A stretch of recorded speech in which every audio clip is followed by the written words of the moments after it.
വന്നോ വന്നോന്ന് ഇങ്ങോട്ട് നോക്ക്. ഇത്തരം വേലയൊന്നും നമുക്ക് ശരിയാവില്ല. സ്കൂളിലൊരു കുട്ടി തെറ്റ് ചെയ്തിട്ട് അവനെ അധ്യാപകൻ ശിക്ഷിച്ചില്ലെങ്കിൽ അത് ആ പള്ളിക്കൂടം മുഴുവൻ ഒരു മാറാരോഗം പോലെ പടരും. അവനെ കൈനീട്ടി അടിക്കരുന്ന് വലിയ കലക്ടർ പോലെ ഇങ്ങനെ കൽപ്പിച്ചാൽ എങ്ങനാ? വഴക്ക് മറിഞ്ഞില്ല, കൈനീട്ടി അടിച്ചില്ല. അവനന്ന് വേറെ തന്നെ തല്ലിയത്. അതുകൊണ്ട് അവനെ പോലുള്ള കുട്ടികളോടൊക്കെ ഞാനല്ലേ സമാധാനം പറയേണ്ടത്. എന്തിനാ ഇങ്ങനെ ദേഷ്യപ്പെടുന്ന ചിദംബരം? ഇപ്പൊ അരുതാത്ത എന്തെങ്കിലും സംഭവിച്ചോ? പിന്നല്ലാതെ, ഈ നാട്ടിൽ ഞാനൊരു അധ്യാപകനാ. എനിക്കും ഒരു വില വേണ്ടേ? ആ പയ്യന്റെ അച്ഛൻ ഇവിടുത്തെ വലിയ ഗുണ്ടയാണത്രേ. 4 പേരുടെ മുന്നിൽ വെച്ച് അയാൾ എന്നെ തല്ലിയ ഈ നാട്ടിൽ എനിക്ക് മാന്യത ഉണ്ടാവോ? എന്റെ സ്റ്റുഡൻസ് എന്നെ അനുസരിക്കോ? അടിച്ചാ തിരിച്ചടിക്കണം. എങ്ങനെ? അടിച്ചാ തിരിച്ചടിക്കണോന്ന്. ഇങ്ങോട്ട് നോക്ക്.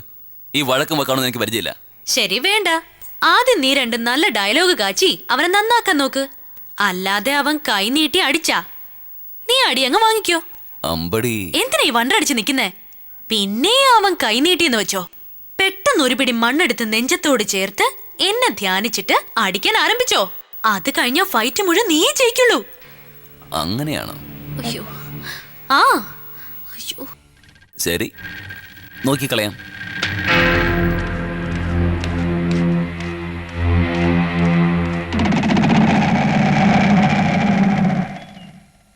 എടാ പിള്ളാരെ, നിങ്ങൾ ആരും ഒന്ന് പള്ളിക്കൂടത്തിൽ പോകണ്ട. ഇന്ന് എല്ലാവർക്കും ലീവാടാ. പഠിപ്പിക്കേണ്ട വാദ്യാര് വരാതെ എങ്ങനെ ക്ലാസ് നടക്കും? ജോസപ്പണ്ണ ഈ ഒരു പ്രാവശ്യം അയാൾക്ക് മാപ്പ് കൊടുത്തേക്കണ്ട. പട്ടി, നീ ആരാടാ പറയാൻ? അവൻ സമാധാനം പറയാൻ വന്നിരിക്കുന്നു. ഇന്നലെ മുതൽ ഞാൻ നിന്നെ നോക്കി വെച്ചിരിക്കുക. ഇനി മേലൊരു അക്ഷരം മിണ്ടിയാൽ നിന്റെ നാവ് ഞാൻ പിഴുതെറിയും.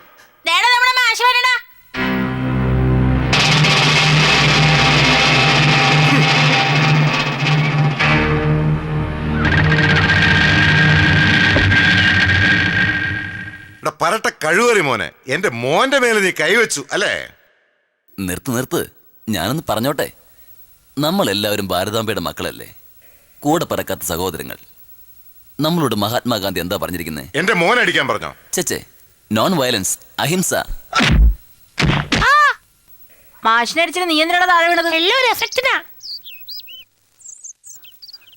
ജോസഫ്, നീ എന്നെ തല്ലിയതിൽ എനിക്ക് യാതൊരു ദേഷ്യവുമില്ല. കുമാരനാശൻ എന്താ പറഞ്ഞിരിക്കുന്നത്?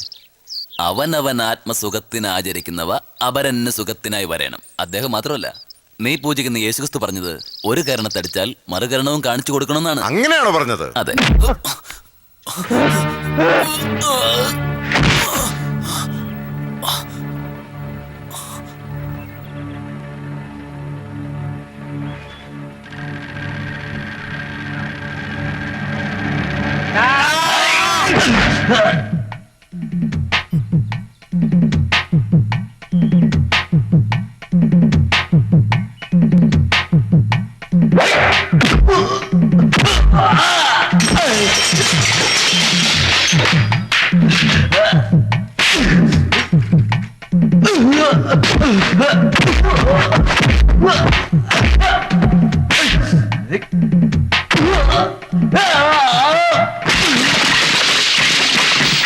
അമ്മേ,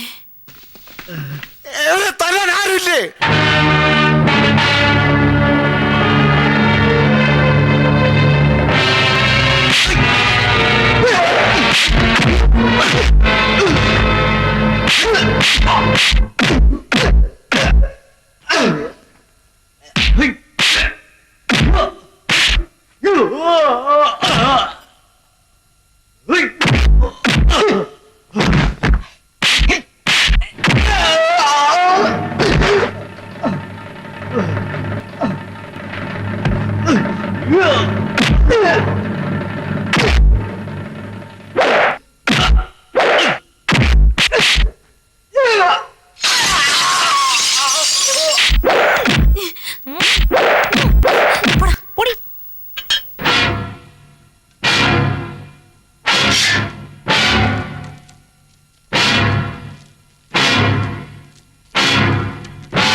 തല്ലി വളർത്തിയാലേ കുട്ടികൾ നന്നാവൂ.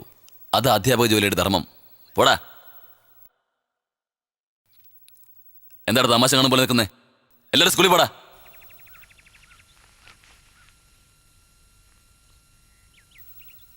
നിന്നോട് ഇനി പ്രത്യേകം പറയണോ?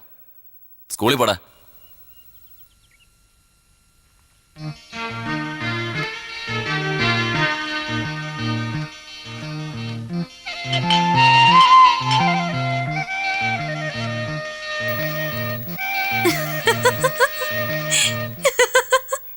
ഈ ഏരിയയിലെ വലിയ റൗഡിയാണെന്നാ പേര്. നിനക്കെന്തിനാടാ ഇത്രയും വലിയ മീശ? വടിച്ചു കളഞ്ഞിട്ട് സാരി ഉടുത്ത് നടക്ക്. ആണുങ്ങളായ ശരീരബലം മാത്രം പോരാ, ഉള്ളിന് നല്ല ചങ്കൂറ്റം വേണം. നാട്ടുകാരുടെ മുമ്പിൽ വലിയ ജാട കാണിച്ചിട്ട് ഇപ്പൊ എന്തായി? അടുത്ത തവണ നോക്കിക്കോ. ഡാ വായടക്കടാ. അവന്റെ പേരെന്താ? ചിദംബരം. ചിദംബരം. ഏത് നാട്ടുകാരനവൻ? മണ്ണാർകോവിൽ. ആ, അവനിപ്പോ എത്ര നാളായിട്ട് അവിടെ താമസിക്കുന്നുണ്ട്? ഒരാഴ്ചയായിട്ട്. എന്ത്, ഒരാഴ്ചയായിട്ടോ? ആ അതെ. ആ, അവന്റെ പേരെന്താന്നാ പറഞ്ഞ? ചിദംബരം. ആ, ഇങ്ങനെ വെറുതെ വിട്ടാൽ അവൻ വലിയ ആളായെന്ന് വിചാരിക്കും. ഒരുപാട് വിളച്ചിലെടുത്താൽ കഴുത്തറുത്ത് പാടത്തിട്ടേരെ. പോലീസുകാർ വന്നാൽ അരമന വീട്ടിലെ പ്രേതം അടിച്ചിട്ടാന്ന് പറഞ്ഞേക്കണം. ശരിയാണോ? എന്ത് എന്ത് ശരിയാന്ന്? പോടാ, പോയി വല്ല ജോലി നോക്കടാ.